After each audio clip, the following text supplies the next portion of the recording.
I'm really a producer before everything, and I love plugins. And like any other nerdy producer, I just collect plugins as if they're gonna like be responsible for my next great song that I create. There's some itch that you scratch by getting new plugins, and to think that one day I would make one, that was pretty high on my list.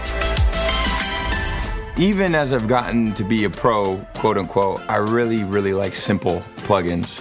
Plugins that have a nice interface, there's only a few knobs, and I can trust they'll make stuff sound good. Originally, that was the whole idea, was one knob, it sounds better, like a sound goodizer. But I started to realize that that was a bit too limiting.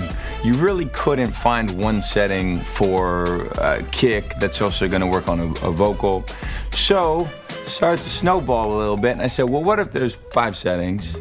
What if there's vocal, synth, bass, kick, and drums? And then what if in each setting, we only have, 4 knobs or something? And then we were making the 4 knobs, and I said, well, really, you kind of want more like 8 knobs. Can we do this and still make it simple? And through a lot of experimentation, we finally got there.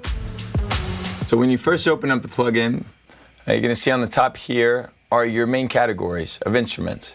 Depending on the category that you click, you're gonna have 8 options. In bass, you have some distortion, some compression, some width control.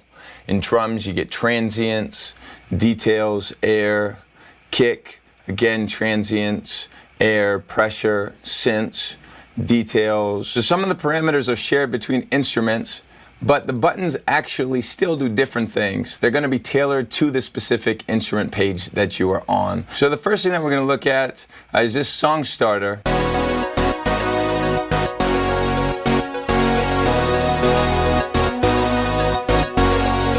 Now, if we look at what's going on, we have the synth category selected, because this is a synth. We're adding some body.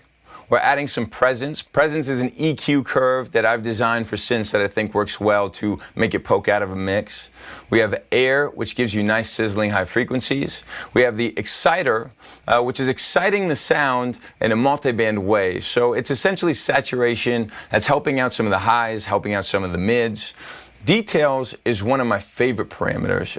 Details introduces a parallel signal. It takes your sound and duplicates it, but on the duplicate, it's totally squashed. So that means all of the really quiet sounds in your synth are going to be lifted up and brought up and can be heard. So in this case, things like the reverb that would normally be quiet will get lifted up in the mix, and it will sort of fill out the sound. Pressure is multi-band compression. Expand is going to be width.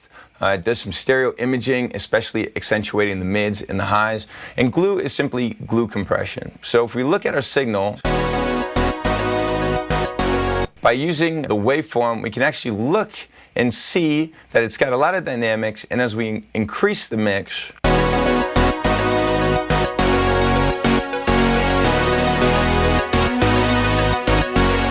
it still has dynamics, but it's much thicker.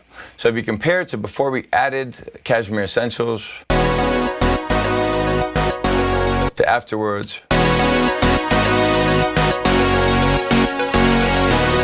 it makes a big difference. One of the things I'm very proud of also is the fact that you can see the waveform. So you see the change that's being made as the audio comes in and as it goes out. For me as a producer, I'm very big on seeing what I hear. It gives me confidence, it gives me confirmation that I know what I'm hearing. Kick, I really thought should be separate from the overall drums. There are things that you want to focus on more specifically with a kick. In a lot of kind of music that's made these days, the kick is one of the most important elements of your mix.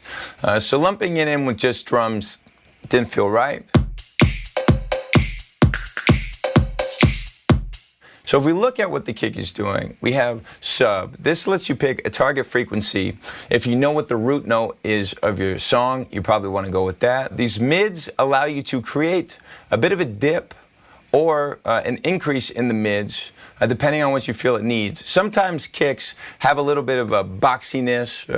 You might want to get rid of some of the mids. So it actually starts at 100%, and you can decrease that or increase that to taste. The air is going to help with that attack. It's going to try to do the same job as a transient, more or less. The tape is just going to add a little bit of subtle tape saturation. The pressure is going to do multi-band compression.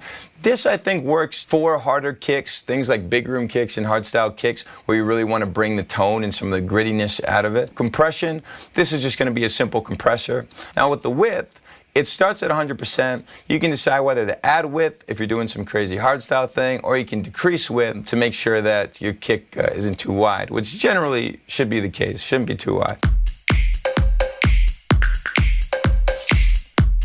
So there you have it, we got that from this.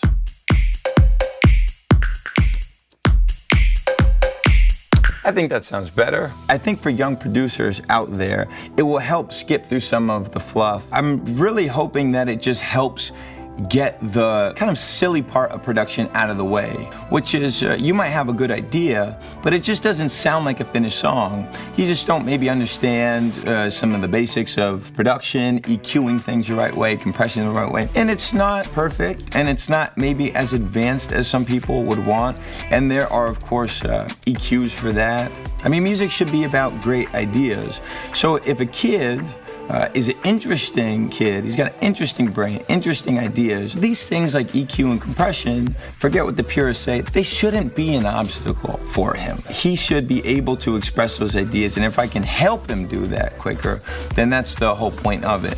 Nothing frustrates me more when I'm making music than all of the sort of janitorial work, I call it. You're cleaning up EQs, all of the custodial work associated with making music that doesn't have to do with creativity, doesn't have to do with the ideas.